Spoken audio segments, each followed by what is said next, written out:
अगर हम माने कि हमें पीछे जाना चाहिए और इतिहास में जो गलत हुआ है किसी धर्म स्थल के साथ उसको हमें सुधारना है, तो हम कितना पीछे जाएं और क्यों इतनी दूर? हमें इतिहास को इस तरह से खदेड़ने से क्या फ़ायदा है?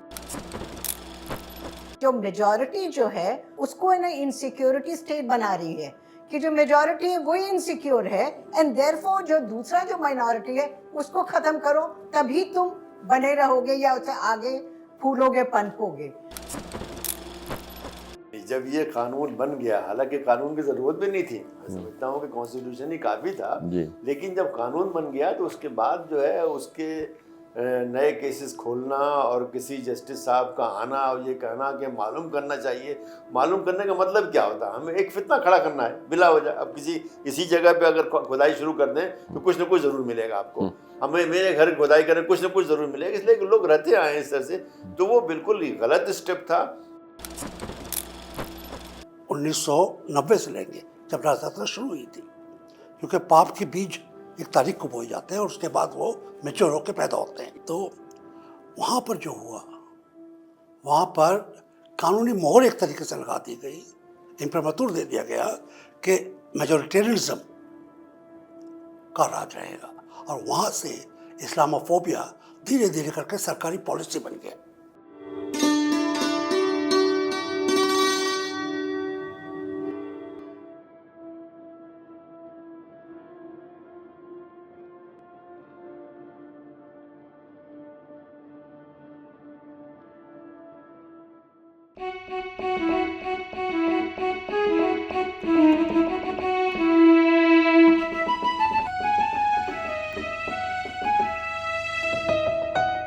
सलाम, नमस्ते, ज़िंदाबाद साथियों। ये दाग दाग उजाला जो सीरीज़ है, बातचीत का एक सिलसिला है देश के हालात के बारे में। आज हम बातचीत करेंगे देश में जो मंदिर मस्जिद को लेके जो विवाद, बाबरी मस्जिद, अयोध्या, राम मंदिर से शुरू हुआ, लेकिन आज कुछ ही दिन पहले संभल में अब 5-6 लोगों की जान गई है इसी विवाद में। और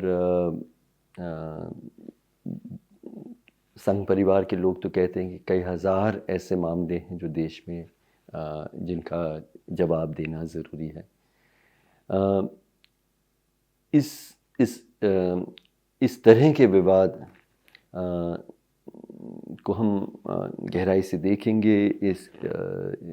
इसकी नैतिकता, इसकी सार्थकता, इसका देश की राजनीति, देश के समाज में इसका क्या असर है, इस सब के बारे में बात करेंगे। 6 दिसंबर को 32 साल पूरे होंगे। बाबरी मस्जिद एक बहुत बड़े भीड़ इकट्ठा हुआ था। देश के कई प्रमुख नेता भी वहाँ उपस्थित थे। उनके सामने ये 500 साल पुराने मस्जिद को गिराया गया। उससे पहले एक लंबा मूवमेंट चला था। लाल कृष्ण आडवाणी जी एक रथ यात्रा लेके सोमनाथ से शुरू हुए थे। जहाँ जहाँ भी ये रथ गया वहाँ दंगे हुए, नफ़रत फैला। मैं उस वक्त मध्य प्रदेश के एक ज़िले में कलेक्टर था। आंखों के सामने मैंने देखा कि किस तरह से नफ़रत मतलब उन 3 महीनों में देश बदलने लगा। उसके बारे में भी हम बात करेंगे। जो पैनल है हमारे साथ, बहुत उम्दा पैनल है। हम सम्मानित हैं। सबसे पहले जस्टिस अंजना प्रकाश हैं। जस्टिस अंजना प्रकाश पटना हाई कोर्ट में हाई कोर्ट जज भी रहे, वकील भी रहे। इनफैक्ट कहते हैं कि पटना में सबसे पहले सीनियर एडवोकेट, जो महिला सीनियर एडवोकेट आप बने थे। और एज अ जज एंड एज अ लॉयर दोनों आप सामाजिक न्याय, समानता, इंसाफ, सेक्युलर वैल्यूज़, इस सब के लिए आप जाने माने हैं। अगले हमारे जो मेहमान हैं डॉक्टर ज़फ़रुल इस्लाम खान हैं। डॉक्टर ज़फ़रुल इस्लाम खान एक बहुत ही दिल्ली के माइनॉरिटीज़ कमीशन के सदर भी रहे। लेकिन इसके अलावा एक बहुत ही मतलब रिस्पेक्टेड, सम्मानित स्कॉलर हैं, लेखक हैं, जर्नलिस्ट भी रहे हैं, और मिली गज़ेट के ये फाउंडिंग एडिटर हैं। और आखिर में जॉन दयाल हैं, मेरे बहुत प्रिय मित्र भी हैं।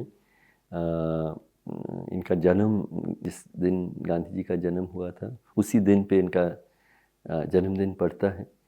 पिछले कई सालों से हम और आप उस दिन में कारवाने मोहब्बत की यात्रा में देश के किसी कोने में पहुंचे हुए हैं, जहां पे नफ़रत के शिकार लोग रहे हैं, उनको सांत्वना देने के लिए हम पहुंचे हैं। कारवाने मोहब्बत के बहुत सम्मानित हिस्सा आप रहे हैं, लेकिन इनका इतिहास बहुत पुराना है। आई थिंक देश में शायद सबसे वरिष्ठ पत्रकारों में आज आपका नाम रहेगा। और पत्रकार होने के नाते के अलावा एक मानवाधिकार के लिए आपकी आवाज़ रही है, सेकुलरिज्म के लिए आवाज़ रही है, national minorities commission, national integration council के आप सदस्य भी रहे हैं। तो ये 3 हमारे मेहमान हैं। तो मैं बातचीत शुरू करता हूँ उस सवाल से कि जो संघ परिवार कहती है कि इतिहास में ऐसा हुआ, वो मानते हैं कि मुसलमान राजा आए और उन्होंने मंदिरों को तोड़ा, उससे हमारा जो आत्मसम्मान है वो प्रभावित हुआ है, और इसलिए हम तब तक अपने आप को पूरी तरह से आज़ाद नहीं मानेंगे जब तक इन मस्जिदों को तोड़ के उसकी जगह में मंदिरें पुनः स्थापित हों। ये एक राष्ट्रीय अभियान के रूप में उसको देखते हैं। इसके बारे में मैं आपसे सवाल पूछना चाहता हूँ, क्योंकि ना सिर्फ हिंदुस्तान में बल्कि देश के कई कोनों में हम देखते हैं कि इस तरह के मंदिर, गिरजा, मस्जिद, यहूदियों के जो धर्मस्थल हैं, इन सब के बीच में इस तरह के विवाद रहे हैं। कुछ हद तक तो मैं भी मानता हूँ, आप ज़रूर मानते होंगे कि इतिहास में जो नाइंसाफ़ियाँ हुई हैं, जैसे हमारे देश में दलितों के साथ 2000 साल से जो अत्याचार हुआ है, हर समाज में महिलाओं के साथ जो नाइंसाफ़ी हुई है, हर समाज ने, हर आधुनिक समाज ने, जो आदिवासी समाज के लोग हैं, इंडिजिनस पीपल, उनके साथ बहुत बड़े जुल्म किए हैं। तो ये जो इतिहास है, इसको हमें सुधारना ज़रूरी है, उसका प्रायश्चित भी करना ज़रूरी है, और इन समूहों को एक लोकतांत्रिक समाज के अंदर, लोकतांत्रिक देश के अंदर एक बराबरी का, इंसाफ का, सम्मान की जगह मिले, ये तो हमें करना ज़रूरी है। लेकिन क्या आप लोग मानते हैं कि ये मंदिर मस्जिद के विवादों को हम जारी रखें? ये हिंदुओं का और इस हिंदुस्तानियों के आत्मसम्मान के लिए क्या ये ज़रूरी है, जैसे संघ परिवार के लोग मानते हैं? नैतिक रूप से, राजनीतिक रूप से, सामाजिक रूप से इसके बारे में आपकी क्या राय है? जस्टिस प्रकाश, आप शुरू करें। देखिए, सब कुछ अगर आप हिस्ट्री को देखें तो ये समझ में तो बात आती है, बहुत ही ऑर्डिनरी बात है ये, कि हर एक कुछ जो होता है वो एक कॉन्टेक्स्ट में होता है। उस कॉन्टेक्स्ट में वो हो रहा था, इसीलिए वैसा हुआ।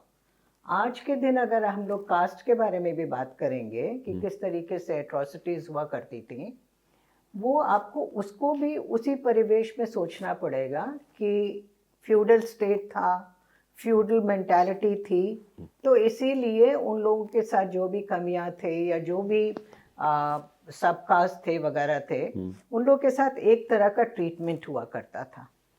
तो हिस्ट्री जो है वो उस तरीके से डिफाइन करती है कुछ एक्शंस को, मगर उसके बाद जब हम लोग अगर एंटर करते हैं एक मॉडर्न स्टेट में, तो हमारा जो कॉन्ट्रैक्ट है वो किसी फ्यूडल से नहीं है, वो हमारा कॉन्ट्रैक्ट जो है वो स्टेट से है।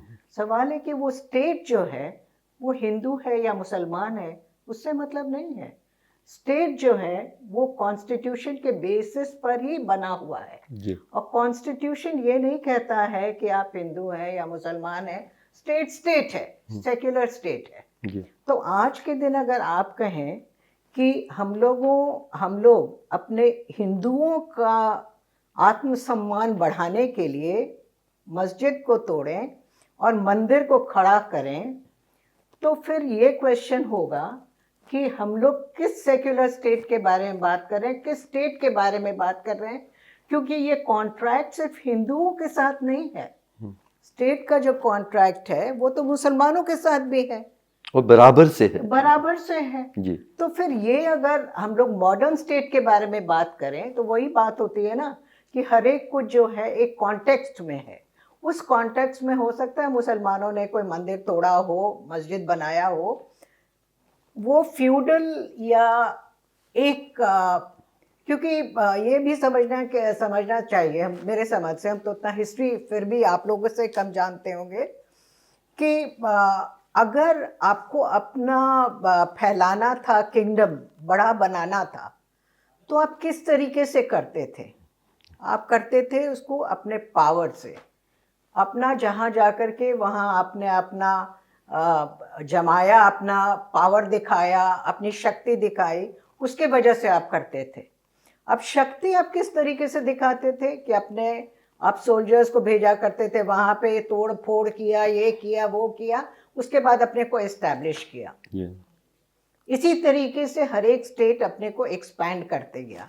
जहाँ उसको अपोजिशन हुई वो वापस भी चला गया, जहाँ नहीं हुआ वो फैलता चला गया। और सिर्फ ये मुसलमानों का या मुगलों की बात नहीं है, आप इंडियन कॉन्टेक्स्ट में भी देखेंगे तो साउथ इंडियन स्टेट्स में भी बहुत सारे प्रिंसली स्टेट्स थे, वो लोग भी अपने को उसी तरीके से बढ़ा करके कंसोलिडेट करते थे। हो सकता है वो किसी और तरीके से करते हो, तरीका लोगों का गलत अलग हो सकता है, मगर मोटिव यही था, उनका उद्देश्य यही था कि अपना जो किंगडम है उसको ज़्यादा बढ़ाना। तो मेरी समझ से वो जो आज के दिन है उसको हम लोग सिर्फ देख रहे हैं ये कि मंदिर को गिराया, हिंदुओं को नीचे दिखाने के लिए वहाँ पे मस्जिद बनाया, मुसलमानों को बड़ा दिखाने के लिए। आई डोंट थिंक कि वो ये बहुत सिंपल तरीके से लोगों को बेवकूफ़ बनाने की बात होती है। आप इतिहासकार भी यही आपसे पूरी तरह से सहमत होंगे। वो बताते हैं कि एक तो मुस्लिम राजाओं के भी बड़ी मात्रा में राजपूत और हिंदू उनके सेना में सेनापति वगैरह थे। पर दूसरी बात कि मंदिरों का लूटना सिर्फ मुसलमान राजाओं ने नहीं किया और राजाओं ने किया, और उसका धार्मिक मकसद शायद कम था। मंदिरों में खूब सारा धन इकट्ठा होता था, उसको लूटने का भी एक पूरा सिलसिला भी चला। ज़फ़रुल साहब, मैं फिर भी पूछना चाह रहा हूँ, ये इतिहास में जब हम पीछे जाते हैं,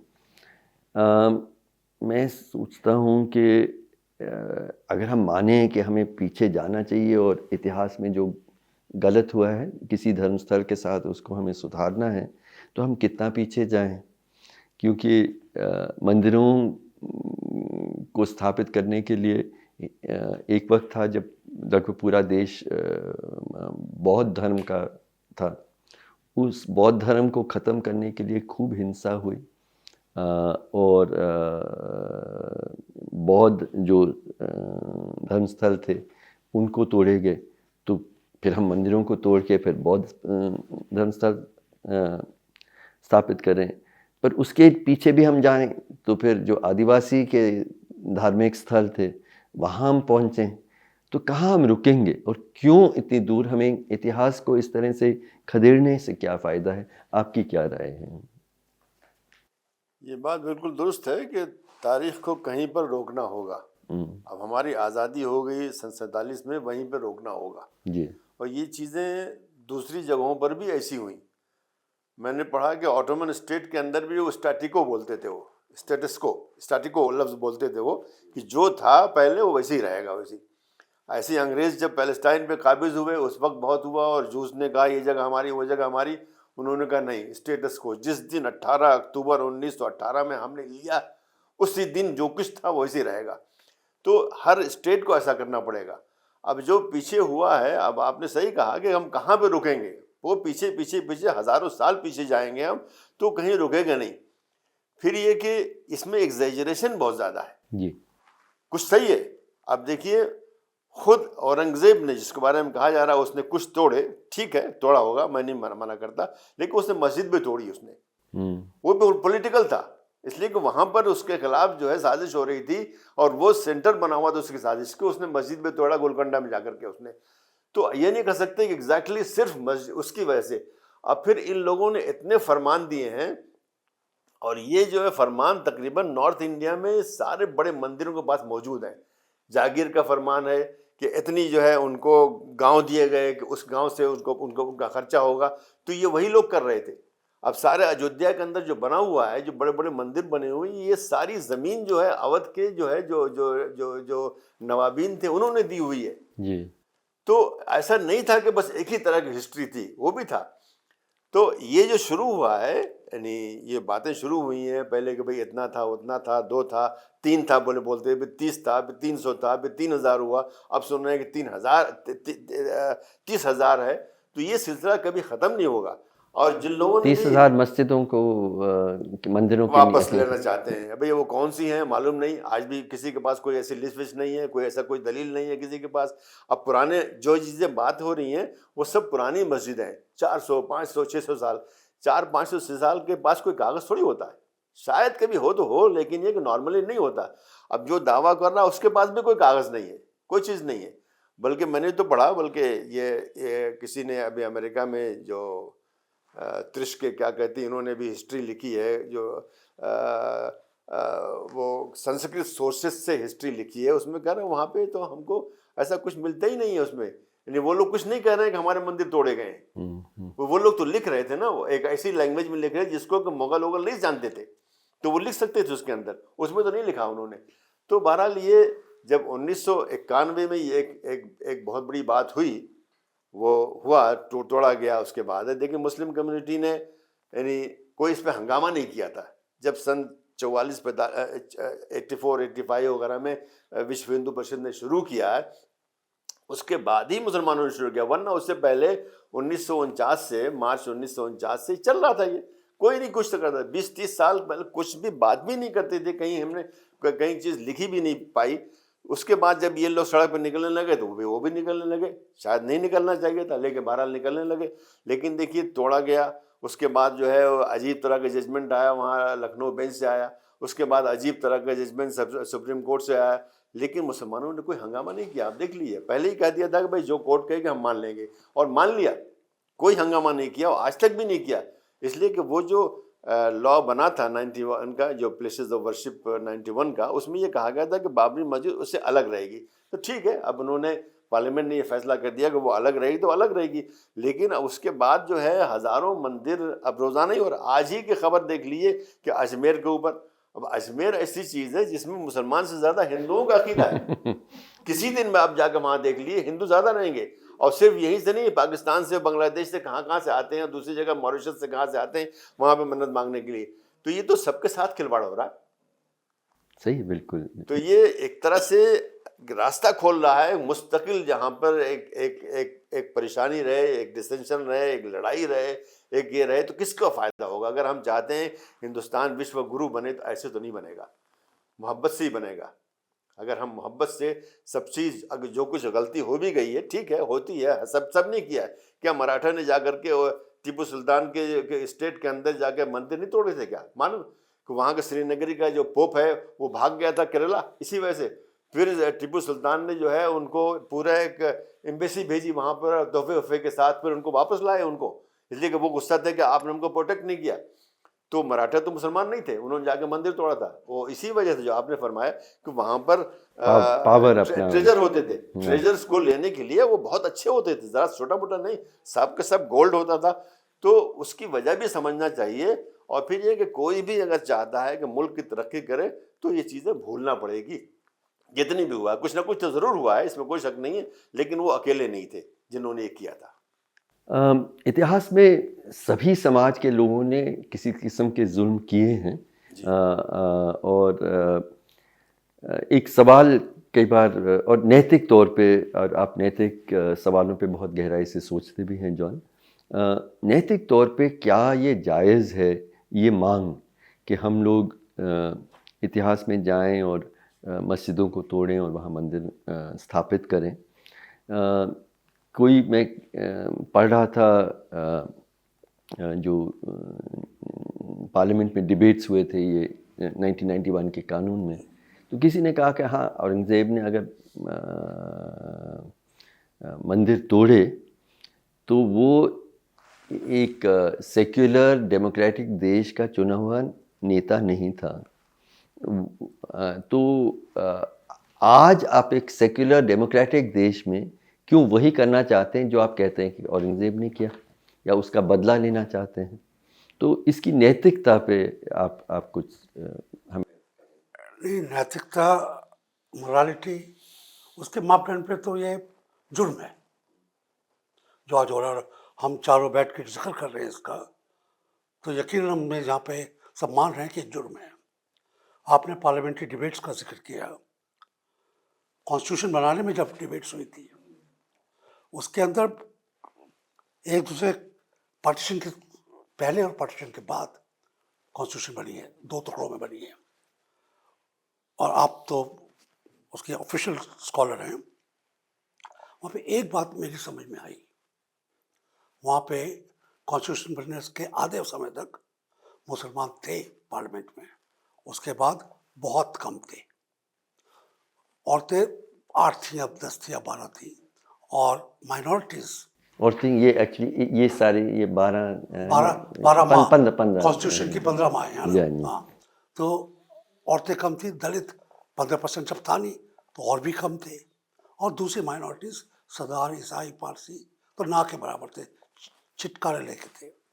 उसकी अगर आप डिबेट में जाए, उसमें मेजॉरिटी कम्युनिटी के स्पीकर्स में, लीडर्स में जो बाकी लोगों के प्रति हमदर्दी थी, वार्मथ थी, सॉलिडैरिटी थी। सॉलिडैरिटी।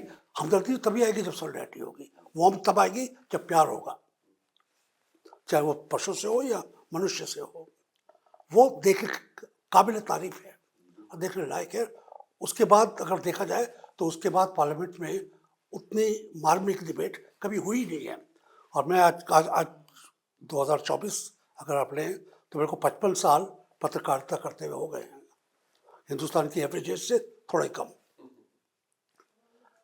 पार्लियामेंट की मैंने बहुत साल कवर किया है, रिपोर्टर की तरह, कॉलमनिस्ट की तरह। उतनी मार्मिक डिबेट कभी नहीं हुई है। पार्टीशन के बाद उतनी मार्मिक डिबेट हो सकती है जब कलेजे फटे हुए थे, खून खराबे थी, औरतों के साथ जो हुआ था वही था। बाकी लोग, दिल्ली में मैं पत्रकार की तरह और कॉलेज में जब जाता था, मेरा कॉलेज उस इलाके में सब्जी मंडी के पास, जहाँ पे बहुत भयंकर कांड हुए थे। और जब हम गए तो वहाँ पर रेफ्यूजी औरतें मुसलमानों की कब्रों के जो सील होती है उस पर मसाला पीसती थी और कुछ चारा ही नहीं था। ये 1965 की बात है। तो उस ज़माने में डिबेट हुई, मार्मिकता थी, अंडरस्टैंडिंग थी कि जो नया देश पैदा हुआ है उसमें सब होकर इकट्ठे रहना है। उसी की वजह से कॉन्स्टिट्यूशन बना, जिसमें सारा देना हिंदुओं ने किया। ईसाइयों के जैसे जो मेरा खास स्पेशलाइजेशन है, ईसाइयों के खिलाफ और उनके सपोर्ट में जो कानून बने, वहाँ पे फादर डिसूजा ने कहा कि हम कोई स्पेशल चीज़ नहीं मांगते, क्योंकि हमको अपने देशवासियों का ट्रस्ट है, उन पर विश्वास है कि वो हमारा बचाव करेंगे, हमारा नर्चर करेंगे। उसके बाद जो हुआ है उसको मैं एक छोटे से उससे, क्योंकि आपने बाकी कहा कि कौन किस पर अटैक करता था, उसमें 2 मिथ्स हैं। एक तो मिथ है कि कोई कौम विशेष आक्रामक है, और कोई कौम विशेष बिल्कुल पैसिफिस्ट है। जी और मेरी कौम बड़ी लॉ अबाइडिंग है, मेरा सेक्स भी बड़ा अच्छा है। इस मिथ को हमको या तो टोटली रिफ्यूज करना चाहिए या इसको शैटर करना चाहिए, तोड़ना चाहिए। मिथ मतलब आप कह रहे हैं ये कहानी है, कहानी है। ये इसमें तथ्य नुक्ते भर भी नहीं है। मैं पत्रकार की तरह से जो अमेरिका का इंडो चाइना पे जो हैवक था उसको देखने गया था कभी। वहाँ पे लाओस, कंबोडिया, सियाम और वियतनाम, अगर आप कंबोडिया के मंदिरों में देखेंगे वहाँ पे आपको हिंदू बुद्धिस्ट क्लैश का मंदिरों की शिलाओं पे दिखता है। पहले बुद्धिस्ट ने बुद्धा की 1000 स्टैचूज बना दी, फिर कंबोज में आए हिंदू, तोड़ते गए और रामायण का कहानी लिख दी। फिर 200 साल चला, फिर बुद्धिस्ट आए, फिर वहाँ पे लेयर बाय लेयर आपको पता लगेगा कोई शांति प्रिय नहीं है। हर धर्म के, हर कौम के झंडे पे खून की चीटें हैं और बहुत बुरी तरह से चीटें हैं। ये हमको मान के चलना पड़ेगा कि ये नहीं है कि मुसलमान आक्रमण हैं। अगर आप उसको फिर देखेंगे तो फिर आप ये कहना भूल जाएंगे कि 1200 साल से हम गुलाम हैं। 1200 साल के बाद ही आक्रमण हो रहे हैं। हमारे प्रधानमंत्री बार बार कहते हैं कि हम 1200 साल। प्रधानमंत्री जी को भी मैं कहना मांगता हूँ, अगर आप ये कह रहे हैं कि 1200 साल से पहले भारतवर्ष में जो जब का भारतवर्ष था, जो शायद पटना से शुरू होता था और अफगानिस्तान तक जाता था और नर्मदा से नीचे नहीं जाता था, अगर आप ये कह रहे हैं कि इसमें कभी विद्रोह हुआ ही नहीं है, कभी लड़ाई हुई नहीं है, तो आपने फिर नक्शा नहीं देखा ना। और अगर आप ये कह रहे हैं कि आक्रमण आते हैं भारत में, ये सच नहीं है। यहाँ पे सारी जो उत्तर भारत की कौमें हैं और दक्षिण भारत की भी कहीं और से आई हैं, जो बड़ी बड़ी कौमें, शक्तिशाली मार्शल कौमें हैं, ये भारतवर्ष की उपज नहीं है, बाहर से आई और यहाँ बस गई। जैसे उसी तरीके से जैसे मुगल बस गए, कोई फर्क नहीं है। क्योंकि अगर आप एंथ्रोपोलॉजी देख रहे हैं, सोशियोलॉजी देख रहे हैं, ये सारी चीज़ें इकट्ठी चलती हैं। हम जज साहब ने कहा कि भविष्य का हमारा भारत कैसे होगा, आपने भी इसकी बात को जिक्र किया है। भविष्य हमारे खंडरों पे खड़ा होगा या हमारी मजबूत नींवों पे खड़ा होगा। हमको अपने खंडरों को और अपनी नींवों को अलग अलग करना पड़ेगा। हमारी नींव है प्यार करना, लोगों को बसाना, एक्सेप्ट करना, उनसे सीखना, उनको सिखाना, उसके ऊपर एक सदियों दर सदियों एक नया हिंदुस्तान बनाना। मैं तीसरी बात आपको कहना मांगता हूँ कि भूचाल जब आता है, आफ्टर शॉक्स आते हैं, और जहाँ पे उसका एपिसेंटर है वो तो दहसता ही है, मगर बहुत दूर तक इसके नज़ारे दिखते हैं। तो अगर आज आप कह रहे हैं 30,000 मस्जिदों पे आपकी निगाह है, उसी वक्त आप और हिंदुस्तानी इलाकों में कह रहे हैं कि इस चर्च की 99 साल की जो सरकार ने दी थी ज़मीन, वो ख़त्म हो गई, मियाद ख़त्म हो गई है, अब ये हमारा हो गया है। मंदिरों के ऊपर ही सिर्फ बात नहीं आ रही है, मस्जिदों के ऊपर ही सिर्फ इशारा, इंगित करना या नज़र नहीं है, इसके आगे जा रहे हैं। उससे मेरे को बहुत डर लगता है, क्योंकि ये एक फ्रेज मैंने सीखा था जब हम लोग हिंदी सीख रहे थे, गरीब को मत सता कि वो रो देगा, मगर उसकी आह अगर ईश्वर ने, खुदा ने, अल्लाह ने जिसका इसने सुन ली तो जड़बूट से खो देगा। ये मेरे को भय है। नहीं, बहुत खूबसूरत बात आपने कही जॉन। यही आप कह रहे हैं कौन से बुनियाद में हम मतलब बाबरी मस्जिद का जो ढेर बनाया गया उस पे हम अपना देश बनाएंगे, या प्यार मोहब्बत का जो बुनियाद है उस पे हम अपना देश बनाएंगे। बाबरी मस्जिद का जो पूरा और राम मंदिर का जो पूरा सिलसिला चला, जैसे मैंने कहा 32 साल पहले इसको गिराया गया था, लेकिन उससे पहले जो लाल कृष्ण आडवाणी ने मूवमेंट चलाया, रथ यात्रा चलाई, उससे देश का एक किस्म का में एक बहुत गहरा दरार पड़ा, और वो दरार आज तक भी पटा नहीं है। अगर आप मूवमेंट को सोचें तो 1992 में गिराया गया था। 2024 के जनवरी में देश के प्रधानमंत्री ने, वो पुजारी भी थे, राजा भी थे और पता नहीं क्या क्या थे, और प्रधानमंत्री भी थे, और किस नाते से जाके उन्होंने प्राण प्रतिष्ठा उस जगह की जहाँ पे मंदिर बन रहा है, जहाँ पे एक बहुत बड़े भीड़ ने पुराने मस्जिद को गिराया। कैबिनेट ने देश के कैबिनेट ने 2 दिन बाद एक रेजोल्यूशन पास किया और कहा कि देश का शरीर 1947 में आज़ाद हुआ, देश की आत्मा 2024 के 22 जनवरी में आज़ाद हुई, जब ये मंदिर की प्राण प्रतिष्ठा हुई। तो एक मतलब मेरा सवाल यही है कि ये जो पूरा मूवमेंट चला है, जो मतलब वैसे 1949 में शुरू हुआ था, मिड 1980s में तूल पकड़ा और 2024 में वो संपन्न हुआ है एक तरह से। इसने इस देश को क्या है, देश के समाज को, देश की राजनीति को, इसका असर क्या पड़ा है, इस पे हम थोड़ा सा विचार करें। 6 दिसंबर को ही के आसपास हमारी ये बातचीत प्रकाशित भी होगी, ब्रॉडकास्ट होगी। तो इस दिन ने क्या है हम सबको, हमारे देश को, इसके बारे में थोड़ा सा एक्चुअली हम आपसे बिल्कुल सहमत हैं कि 1980s में जो शुरू हुआ वो बदलाव मतलब एकदम विजिबल था। उसके पहले तो मेरा बचपन जैसा हमको याद आता है कि जमशेदपुर, बोकारो वगैरह में राइट्स हुआ करते थे ड्यूरिंग महावीर जयंती, कि वो भी इसलिए होता था कि चूँकि है ना कि आप अपना झंडा वहाँ से वहाँ पर ले जाएंगे, इसीलिए तो लोग है ना कि बहुत ही कॉशियस रहते थे उस समय कि नहीं कि मोहल्ला उस मोहल्ले से नहीं जाना एक्सेट्रा, क्योंकि बहुत है ना बिल्डिंग अप ऑफ ये होता था, मतलब शो ऑफ पावर। जी। मगर वो जब होता था मगर एडमिनिस्ट्रेशन उसको कंट्रोल करता था। 1980s में हम लोगों ने देखा उसके बाद कि स्टेट जो है वो अपने को विड्रॉ करना शुरू कर दिया, पीछे जाना शुरू किया इस बात को कंट्रोल करने में। जी। और ये हम एक्चुअली अपने बहुत गर्व की बात मानते हैं कि हम बिहारी हैं और हमारे बिहार में ही वो रथ यात्रा को रोका गया था। जी बिल्कुल।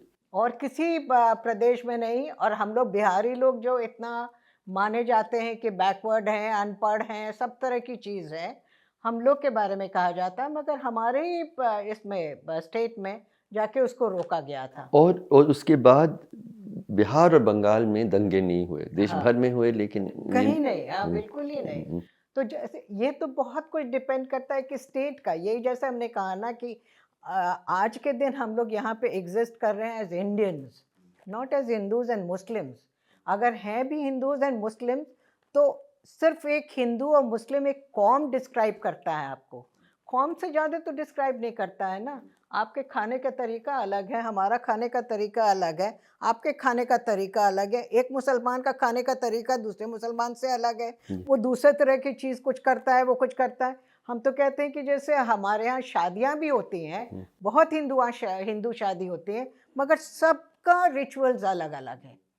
हम लोग जिस तरीके बोलते हैं कि हिंदूज क्या मुस्लिम्स में इंटर से अपने फैमिली में शादी होती है, साउथ में इनफैक्ट मामा का राइट होता है हिंदू में कि ऑन अपना भगनी पे फर्स्ट राइट मामा का रहता है। अगर वो मामा मतलब है ना किसी कारण से अगर वो शादी नहीं होती है तभी उस लड़की की शादी कहीं और होती है, और ये ब्राह्मण फैमिली में होती है।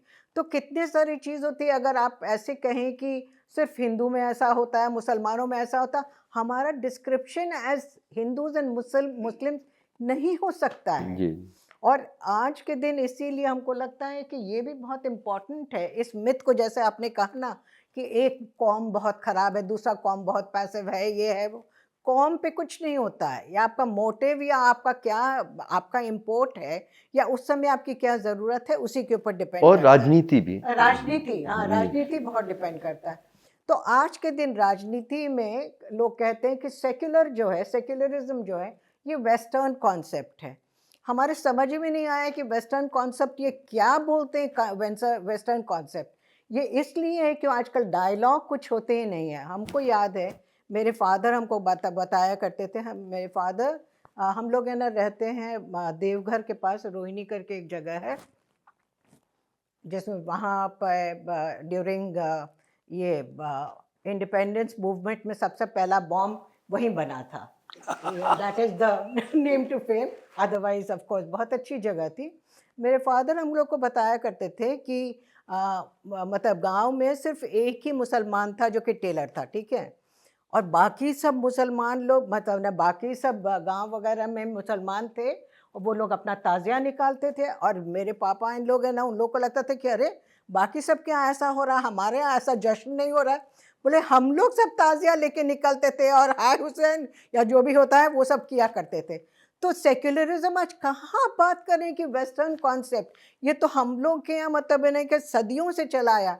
हम लोग तो बड़े हुए, हमको नहीं याद है कि कभी कभी बात भी हुई कि ये मुसलमान है या हिंदू है, ये क्या है क्या नहीं है, कभी भी नहीं हुआ। इनफैक्ट ना अगर हिंदू जैसे आज के दिन होता है ना, लोग रिजेक्ट करते हैं खाने पीने के बारे में कि मुसलमान क्या नहीं खाएंगे क्योंकि वो बीफ खाता है। अरे हिंदू में लोग भी तो साउथ में सब बीफ ही खाते हैं। तो आप असम कैसे में भी रिजेक्ट खाए। करेंगे भाई, आप कैसे रिजेक्ट करेंगे? डॉक्टर डी एन झा की किताबें मशहूर हैं इसके ऊपर। नहीं, आप बिल्कुल सही कह रहे हैं कि हमारा जो सेक्युलरिज्म है, हिंदुस्तानी सेक्युलरिज्म का स्वरूप अलग है। इसमें it's not a denial of faith, equal respect, हर मज़हब को का बराबर की इज्जत, बराबर का सम्मान, बराबर के हक, और जो मज़हब को नहीं मानता है उसके भी बराबर के हक। वो हमारा सेक्युलरिज्म बिल्कुल एक्चुअली काफ़ी अलग है यूरोपीय सेक्युलरिज्म से। तो बिल्कुल सही कह रहे हैं आप। जॉन बीच में कुछ बोलना चाह रहे थे तो मैं जगह दे रहा हूँ। पहली बात तो बिहार की तारीफ करना मांगता था। वो बुद्धा को जी सही है, जी सही है। वहीं पर ज्ञान प्राप्त हुआ, जिसकी वजह से हम लोग को बहुत ताकत मिली। नहीं आजकल तो मगर एनलाइटनमेंट के बारे में बहुत बाकी लोग भी बात करना शुरू कर दिए। बुद्धा के एनलाइटनमेंट से हम सबों को ताकत मिली है। नहीं बहुत सारे लोग, आपने शायद मेरा सार्काज्म समझा नहीं। मजाक करता है, मगर आपने बहुत ठीक कहा कि सेक्युलरिज्म का जो कॉन्सेप्ट है इकट्ठे रहने का, वो इसी इलाके का है। क्योंकि अगर आप यूरोपियन हिस्ट्री देखेंगे, मैं विज्ञान पढ़ा था, हिस्ट्री मगर बाद में पढ़ी तो शायद ज़्यादा बारीकी से पढ़ी। वेस्ट का रशिया से लेके इंग्लिस्तान तक कोई ऐसा जगह नहीं है जहाँ पे धर्म की बात नहीं है, धर्म का एक सेक्ट, एक छोटा सा टुकड़ा दूसरे टुकड़ों को काट के मार कर खा देता। कैथलिक्स के अंदर 3 टुकड़े एक दूसरे को कत्ल कर रहे हैं। प्रोटेस्टेंट और कैथलिक्स के अंदर, लूथरन्स और इंग्लिस्तान में तो हर 100 साल बाद एक दूसरे का कत्लेआम होता था एक तरीके से, क्योंकि वहाँ पे दूसरी कौमें थी नहीं। तो सेक्युलरिज्म जिसको हम समझते हैं उनकी जरूरत नहीं थी, जहाँ पर कौमें थी उन्होंने सेक्युलरिज्म किया। और हिंदुस्तान में जो सेक्युलरिज्म आया वो कानूनी है, सिर्फ कल्चरली नहीं है, कानूनी है। और सरकारों को ये मान्य है कि वो एक निगाह से सबको देखेंगी। ये नहीं कि सरकार कह रही है कि मैं हिंदू सरकार हूँ या ईसाई सरकार हूँ या मुसलमान हाकिम हूँ, मैं अपने आप किसी और के धार्मिक आस्था को बिना सिखाए, बिना सताए आप उनको बराबर का मदद देंगे, बराबर का नर्चर देंगे, बराबर का करेंगे। यहाँ पे जो हुआ है, और मैं 2 साल पहले जाऊंगा, 1990 से लेंगे जब राजयात्रा शुरू हुई थी, क्योंकि पाप के बीज एक तारीख को बोए जाते हैं और उसके बाद वो मैच्योर होकर पैदा होते हैं। 89 में शुरू हुआ।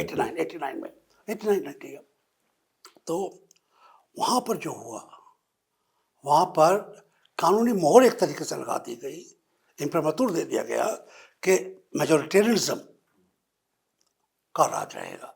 और वहाँ से इस्लामोफोबिया धीरे धीरे करके सरकारी पॉलिसी बन गया।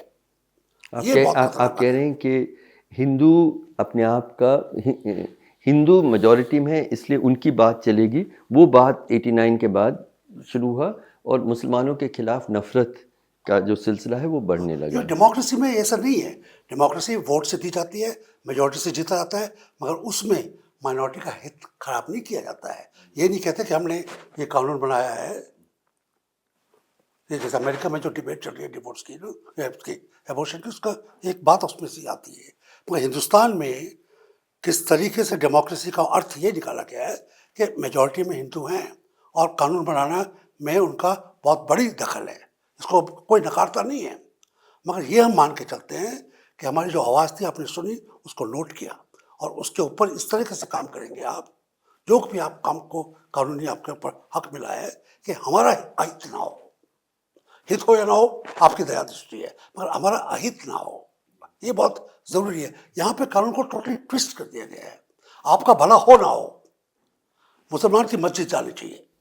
सही है। दयाल साहब, हम थोड़ा सा डिसएग्री करते हैं आपसे। जहाँ तक सेक्युलरिज्म की आपने बात की ना, सेक्युलरिज्म जो है वो स्टेट का, मतलब कॉन्स्टिट्यूशन से आया या स्टेट का ये है कहना कि उसको आप implement करना। एक मिनट, हाँ, उन्होंने कहा कि सब, मगर हम लोगों के सेक्युलरिज्म में जानते हैं एक बहुत ही बड़ा, क्या बोला जाए, बहुत महत्वपूर्ण ये चीज़ है कि कल्चरली हम लोग सब सेक्युलर समाज से निकला है। हाँ, सेक्युलर हम लोग कल्चरली भी बहुत हैं। अब जैसे आप देखिएगा, अब बहुत छोटी सी बात है, शादी ही के बारे में या बच्चे के पैदा होने के बारे में हम लोग कल्चरल किसको बोलते हैं? यही सब ना जो रिचुअल्स हैं, ये जो भी हैं, आप देखिएगा कि बहुत सारे कॉमन हैं। तो हम लोगों का जो सेक्युलरिज्म जो हुआ ना, मेरे समझ से स्टेट का ठप्पा, डिस्पाइट द 1947 ये जितने जो वायलेंस हुए हिंदू मुसलमान के बीच में, दो कौमों के बीच में, उसके बाद भी बहुत दिनों के बाद ऑफ कोर्स सेक्युलर का स्टेट जो इन्होंने अपने को डिक्लेयर किया, मगर it is just a stamp of approval of what we were. तो आज के दिन है ना कि to go back and say that this is not what you were and this is a western concept, this is वो completely तो total, मगर मैं अपना खुलासा एक बार फिर करना मांगता हूँ। मैं ये कहता, कल्चरली तो बात है ही, हम सब इकट्ठे बैठ के, और हमारे पूर्वज और उनके पूर्वज, नहीं तो 47 में सब खत्म ही हो जाता। पर कल्चर और कल्चरल यूनिटी बहुत स्ट्रांग है, और मैं दक्षिण से आता हूँ, और इसी बात से साफ हो जाता है कि पार्टीशन के वक्त भी दक्षिण भारत से पलायन नहीं हुआ, उस तादाद में नहीं हुआ, बल्कि बहुत कम हुआ, उस तादाद की बात ही नहीं है। और आज भी वहाँ पर कर्नाटक में कितनी भी कोशिश की गई, सौहार्द अभी भी बहुत स्ट्रांग है, बहुत स्ट्रांग है। और उनका आप जानते हैं 47 में जब ये झगड़े हो रहे थे, तो जो फौजें बुलाई गई थी नॉर्थ इंडिया में शांति लाने के लिए, उसमें ज़्यादातर या तो बंगाल के लोग या दक्षिण भारत के फौजी थे, मद्रास रेजिमेंट, वो रेजिमेंट, पूरा दिल्ली वगैरह में। मैं ये कहना मांग रहा था कि कॉन्स्टिट्यूशन बनने के बाद सरकार का दायित्व फिक्स किया गया है कि जो सेक्युलरिज्म, हमारा कल्चरल सेक्युलरिज्म है, वो बना रहे। और जैसे मैं कह रहा था, ये नहीं है कि आप एक एक करके ना सारा वो करते, ये बहुत ज़रूरी है। और फिर मैं एक बात करना मांगता हूँ कि जब भी मैं ये बात करता हूँ, मैं ये मान के चल रहा हूँ, और ये मेरा अपना ओपन स्टेटमेंट है, कि अगर हिंदुस्तान में मुसलमान सेफ नहीं है तो ईसाई सेफ नहीं है, सिख सेफ नहीं है, दलित सेफ नहीं है, ट्राइबल सेफ नहीं है, क्योंकि औरतें सेफ नहीं है। औरतें तो सब धर्मों में आती हैं, बिल्कुल, क्योंकि वो हमको फिर स्टेट की जुबान समझ में आने लगती है कि ये फोर्थ टंग है, दोगली टंग है ये, और उससे फिर जो खतरा है वो बात में है। मैं स्टेट को बच के जाने नहीं दूंगा, ये मेरा वो है। नहीं, हम ये कह रहे हैं कि मतलब मेरा कहना था ये कि हम लोग सेक्युलर थे और कॉन्स्टिट्यूशन ने उसके ऊपर स्टैंप लगाया कि हम लोग एक सेक्युलर स्टेट हैं। आज के दिन ये जो गवर्नमेंट है वो उसको पीछे कर देना चाह रही है, क्योंकि वो स्टैंप ऑफ अप्रूवल उसको पसंद नहीं है, बिल्कुल पसंद नहीं, उसको पसंद नहीं है, वो वे ऑफ लिविंग पसंद नहीं है, इसीलिए उसको हिंदू कॉन्स्टिट्यूशन मुसलमानों पसंद में नहीं है। शादी नहीं होनी चाहिए, औरतों का अभी भी शोषण होते रहना चाहिए, सब कुछ होते रहना चाहिए, क्योंकि आप नहीं चाहते हैं कि वो कॉन्स्टिट्यूशन का जो मैंडेट अकॉर्डिंग टू हम लोगों का जो सेक्युलर स्टेट था, जो हम लोगों की लिविंग थी, उसको वापस रिपीट किया जाए। रिपीट किस चीज को किया जाए कि मंदिर जाते थे, हम जाते थे मंदिर, इसीलिए हम उसी मंदिर में जाएंगे। 300 साल पुराना या 600 साल पुराना, जिसको कभी किसी ने देखा नहीं जाते हुए, हम ही अपनी कहानी अपना सुनना शुरू करेंगे, तो आप अपने दादा परदादा से ज्यादा किसकी कहानी सुन लेंगे? आजकल तो लॉन्गेविटी हो गई है, तो फिर भी आप है ना परदादा लोग का नाम सुन लेंगे। हम लोग अपने दादा का नाम जान लेते थे, वही बहुत बड़ी बात थी। तो ये बाय वर्ड ऑफ माउथ ये सब तो बात होती थी कि हम फलाना जगह जाते थे पूजा करने के लिए। आप ये कहाँ से निकाल करके ले आ रहे हैं? और सवाल ये है कि आज के दिन ये विषय किसका है? विषय किसका है? आपके तो बहुत सारे डिपार्टमेंट है, आर्कियोलॉजी है ना डिपार्टमेंट है, वो ये काम क्यों नहीं करेगा? वो करेगा ना ये काम। आप उसको मैनिपुलेट नहीं करिएगा, क्योंकि नेचुरली जो रिटन वर्ड है वो तो रिटन वर्ड रहेगा ही। आप उसको पब्लिश कीजिए कि ऐसी चीज रिपोर्ट है तो जफरुल साहब को मैं sorry, शाम आपको- नो नो बिल्कुल बिल्कुल। आप कह रहे engage करने लगे। थे हमारा समाज सेक्युलर था और उसमें विभिन्नता थी। मैं थोड़ा सोच रहा था कि संयोग से इस पैनल में हिंदू भी है, मुसलमान भी है, सिख भी है, ईसाई भी है। यही हमारा हिंदुस्तान है।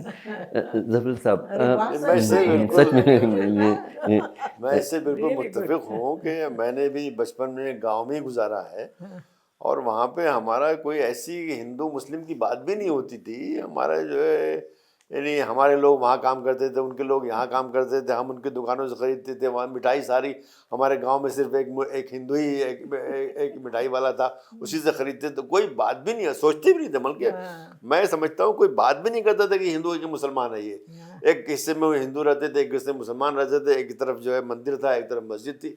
कोई लड़ाई कुछ नहीं होती थी। ये अयोध्या बाद में- मूवमेंट से क्या बदलाव आया? जी? ये अयोध्या वाला नहीं, मूवमेंट मैं उसी तरफ आऊँगा। मैं ये कहना चाहता हूँ कि जो कुछ पुराना था, जो भी था, राजे थे, महाराजे थे, नवाब थे, बादशाह थे, कौन थे, उनका अपना तरीका था। कोई डेमोक्रेसी नहीं थी। जो उनके मुंह से निकल गया वही कानून बनता था। उसके बाद सन 47 में आते आते सन 50 तक हमने एक नया एक कॉन्स्टिट्यूशन बना लिया और वो हमने कहा कि ये सारे हिंदुस्तानियों के लिए, वो दलित के लिए भी है, आदिवासी के लिए भी है, औरत के लिए भी है, सभी के लिए वो है। लेकिन कुछ ताकतें ऐसी जिनको वो हजम नहीं हुआ। जी वो चाहती हैं कि उसी तरह से वो शोषण, उसी तरह से वो एक्सप्लॉइटेशन जो है गरीब का, दलित का, मुसलमान का, यानी मुसलमान जो उनके नज़दीक आज भी सियासत वाले कहते हैं, साफ साफ अपने मुंह से बोलते हैं कि आप लोगों से कोई लड़ाई नहीं है हमको। ये तो जो हमारे यहाँ से जो दलित वलित मुसलमान हुए उनसे लड़ाई हमारी है।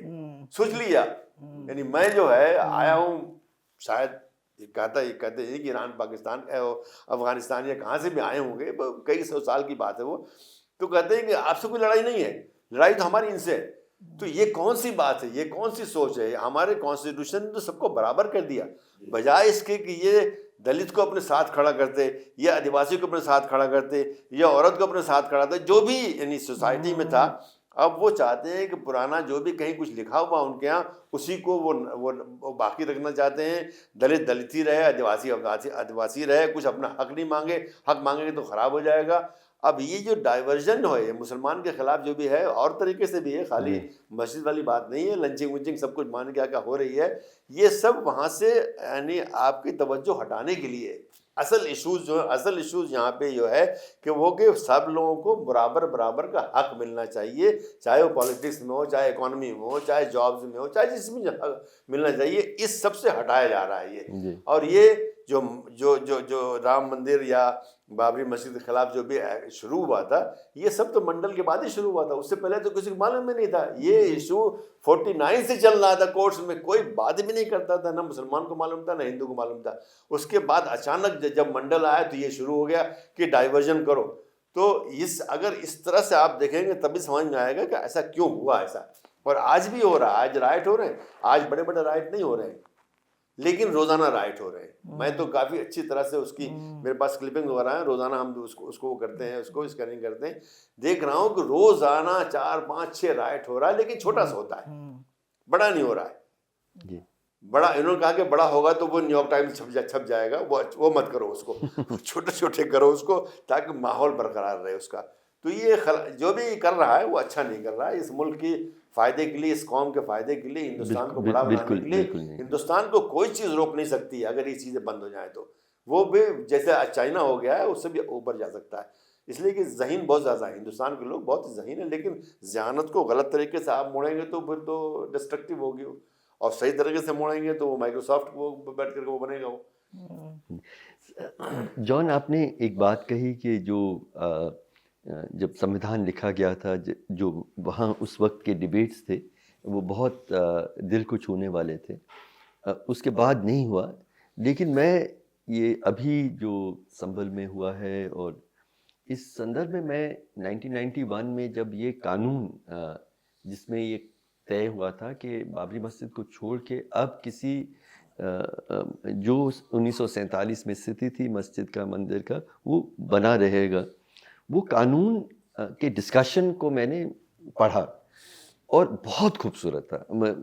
जिस तरीके से बीजेपी वालों ने तो बहुत विरोध किया, लेकिन बाकी पार्टी के लोगों ने जिस तरह से खूबसूरती से कहा कि ये हमें देश में आगे बढ़ना है, गरीबी को हटाना है, जो जो परेशानी है किसान के, मज़दूर के, उसको हमें उससे जूझना है। इस इतिहास के अंधेरे में हमको फिर से जाना नहीं है। और लोगों ने बार बार कहा, मुझे याद है एक एमपी ने कहा, मैं त्रिवेंद्रम से हूँ, जिस जगह मैं रहता हूँ एक ही आंगन के अंदर एक मस्जिद भी है, एक मंदिर भी है, एक गिरजा भी है, वो मेरा हिंदुस्तान है। उन्होंने ये भी कहा कि क्रिश्चियन थे, तो उन्होंने कहा मैं जीसस क्राइस्ट की आराधना जब करता हूँ, अगर मेरे दिल में मुसलमानों और हिंदुओं के खिलाफ नफ़रत है, मैं असली इबादत जीसस क्राइस्ट का भी नहीं कर रहा हूँ। इस तरह की बातें पार्लियामेंट में जब मैंने पढ़ा तो मुझे लगा कि आज हम ये बात कहना भी छोड़ दिया है, इस पे यकीन करना तो बहुत दूर। पर ये जो कानून बना, लोगों ने सोचा कि चलिए एक ये राम मंदिर का हो गया है, अब ख़त्म करें, लेकिन ख़त्म तो नहीं हो रहा है। और इसके पीछे बहुत लोग जिम्मेदार हैं। हम पहले देख रहे हैं कि न्यायालय खुद बार बार न्यायालय आदेश दे रहा है, और जस्टिस चंद्रचूड़ ने ही ये जो रास्ता खोला एक तरह से, ये कहते हुए कि हाँ 1991 के कानून ने कहा है कि आप बदल नहीं सकते, लेकिन स्थिति क्या थी ये समझने के लिए तो आपके पास रास्ता खुला है।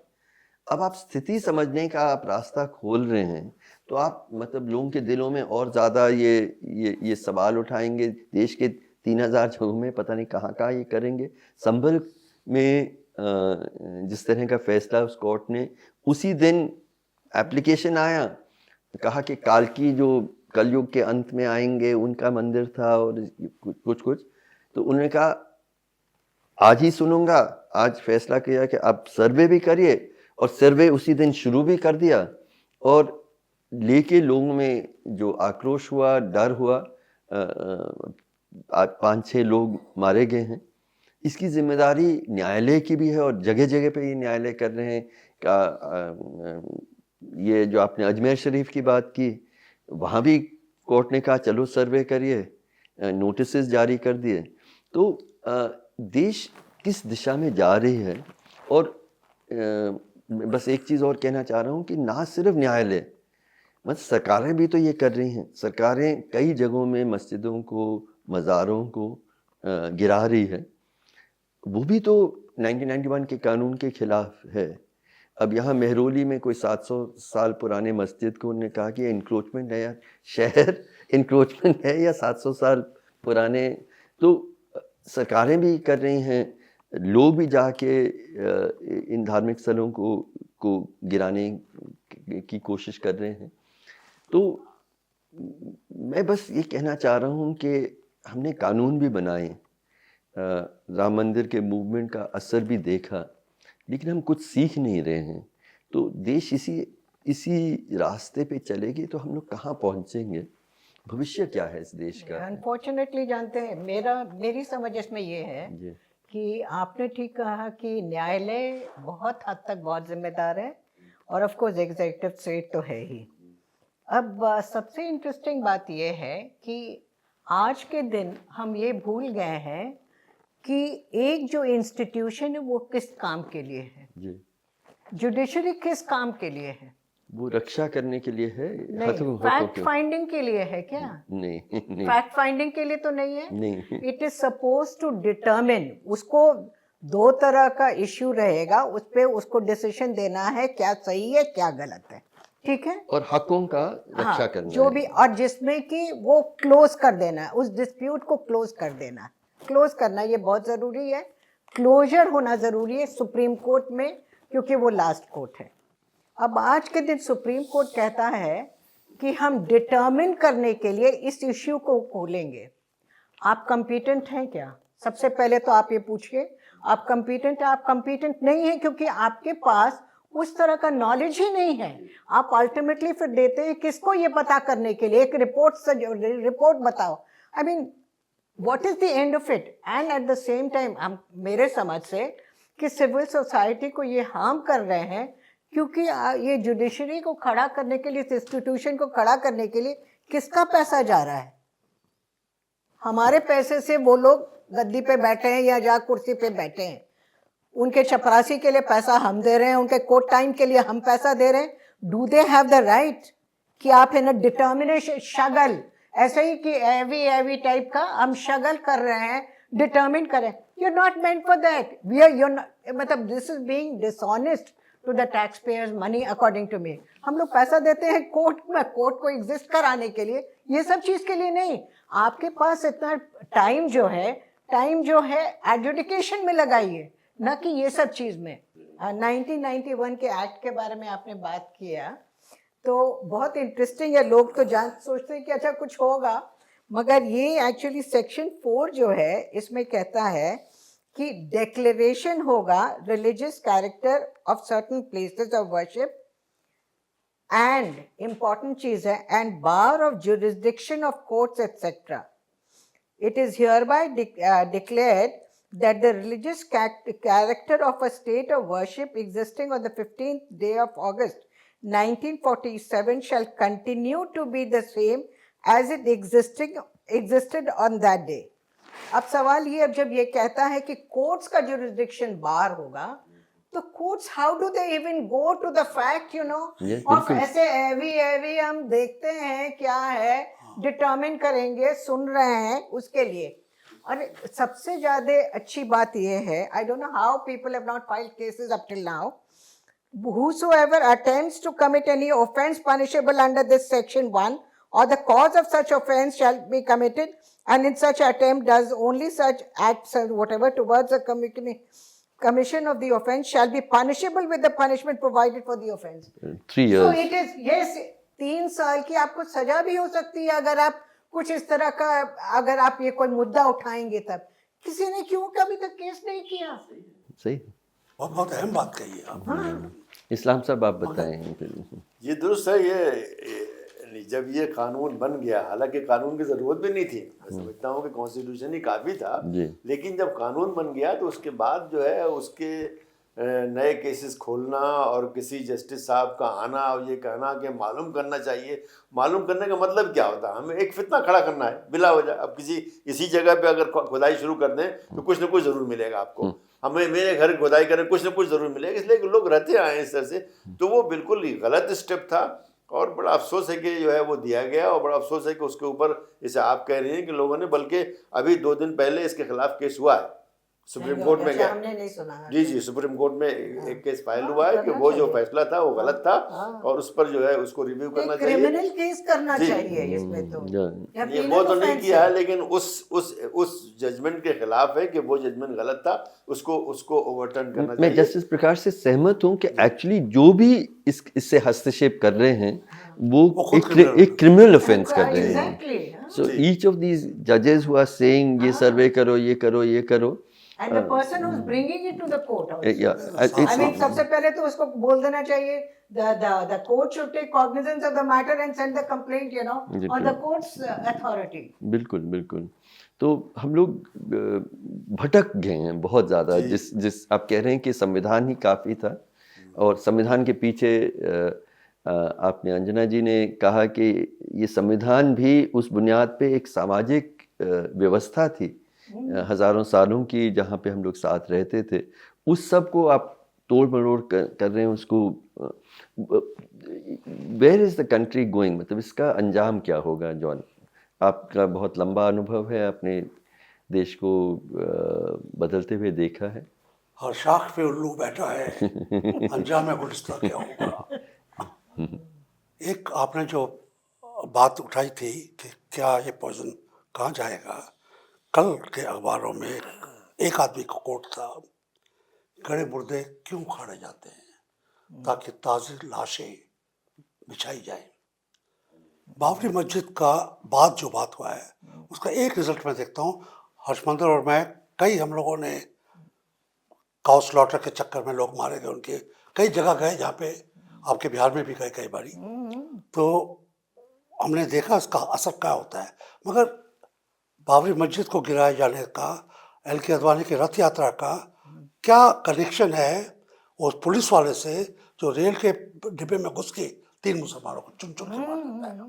बिल्कुल। यही हाँ, रिलेशनशिप है, बिल्कुल। यही रिलेशनशिप है कि अब मैं हर, क्योंकि मेरे दिल में उस वक्त असीम प्यार है जिसके लिए मैं क्रिटिसाइज किया जाता हूँ चर्च में, मगर अभी मैं अगर दाढ़ी वाले मुसलमान को और पुलिस वालों को देखता हूँ तो मैं एक तरह से कांप जाता हूँ, क्योंकि जिनसे हमको उम्मीद थी हमको बचाएंगे, वही पहरेदार, वही माली खूंखार हो गए हैं, ऊपर आ गए हैं।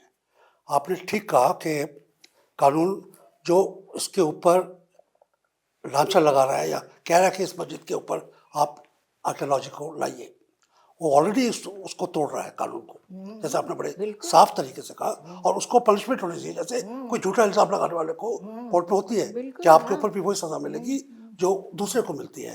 तो पहली बात तो ये कि कानून का डर खत्म हो गया है, कानून का, इतिहास का डर हम लोगों को कतई खत्म हो गया है, क्योंकि हमको क्या कह सकता हूँ मैं, कितनी शर्म की बात है कि 5-6 बच्चों को आपने गोली से निशाने बंद करके मारा।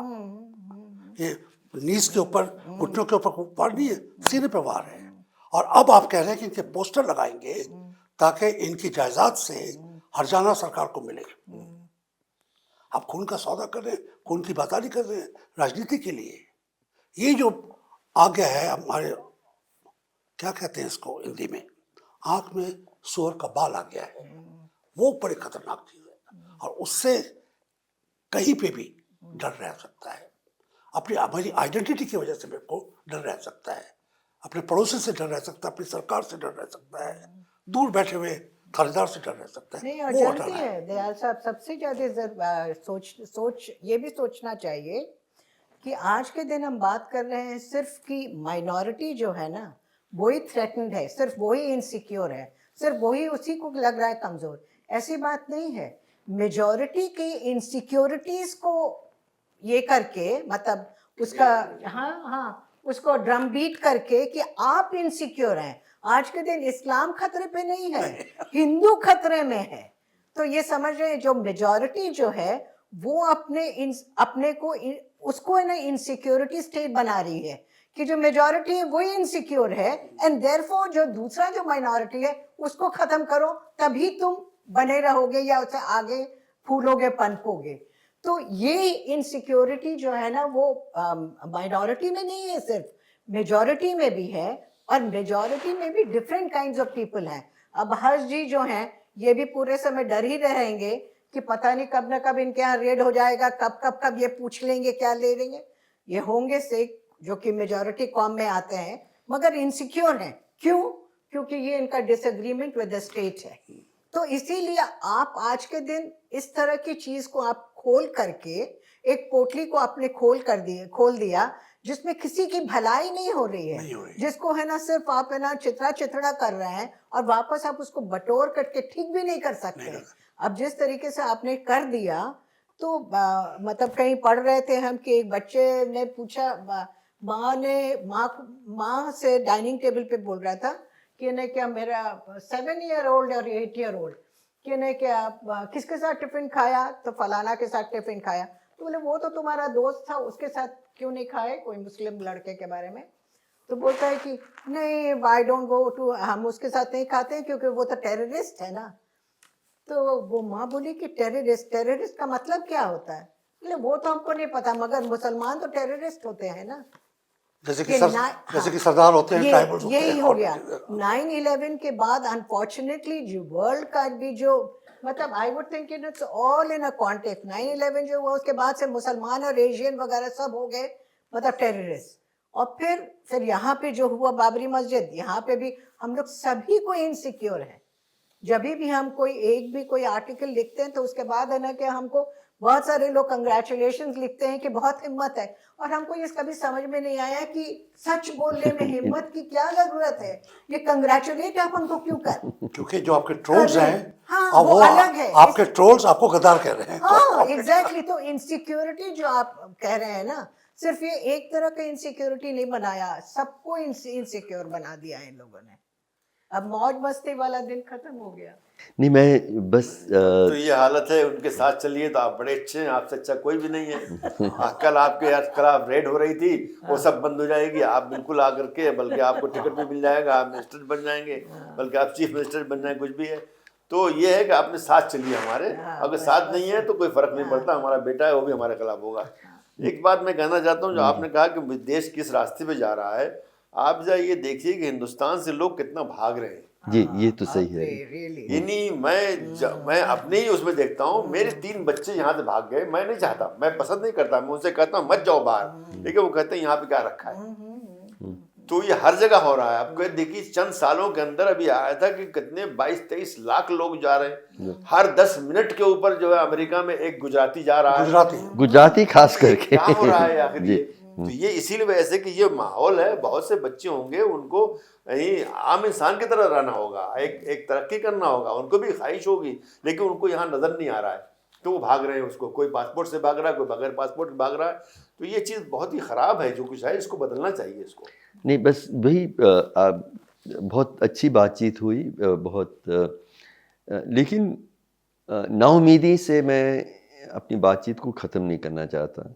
मैं सवाल पूछ रहा हूँ कि जिस तरह के हिंदुस्तान की बात आपने की, हमारे बचपन की, आपकी, हमारे जो जिन्होंने संविधान लिखा, उन्होंने जिस तरह के हिंदुस्तान की कल्पना की, आज़ादी की लड़ाई में जिन्होंने अपनी कुर्बानी दी, गांधी जी की हत्या हुई, डॉक्टर अंबेडकर ने संविधान लिखा, वो हिंदुस्तान क्या हमेशा के लिए जा रहा है हाथों से, या कुछ हम कर ये बचा पाएंगे इसमें, और बचाने के लिए हमें करना क्या चाहिए?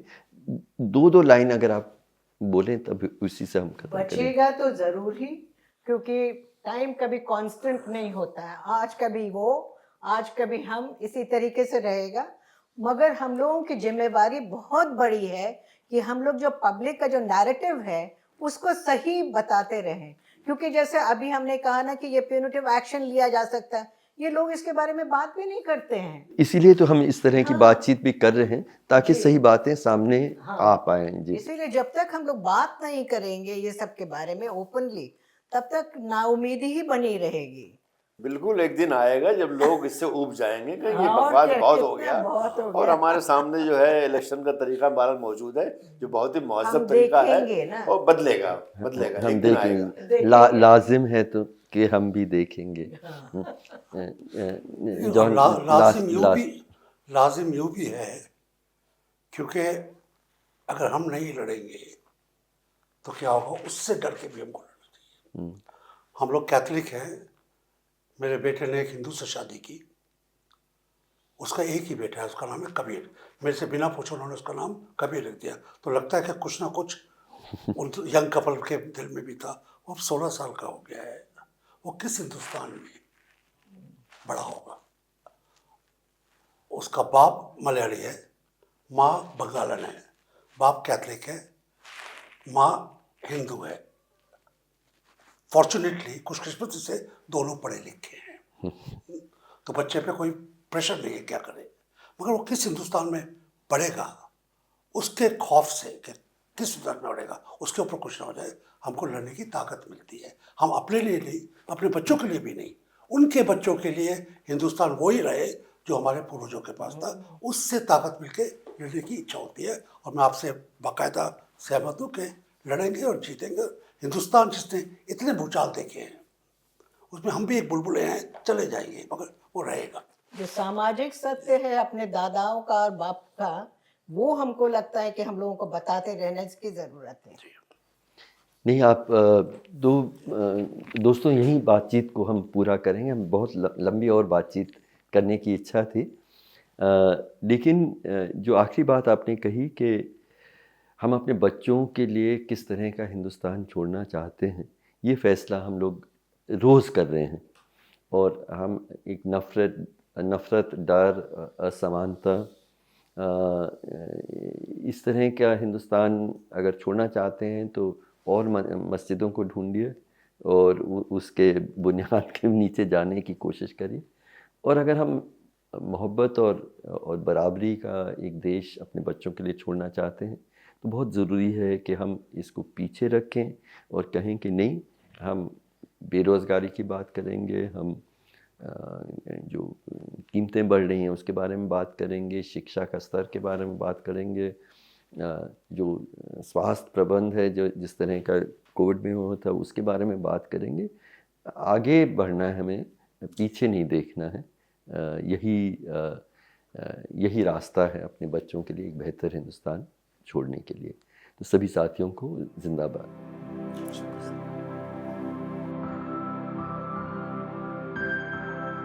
ये दाग दाग उजाला, ये शब कसीदा सहर, वो इंतजार था जिसका, ये वो सहर तो नहीं।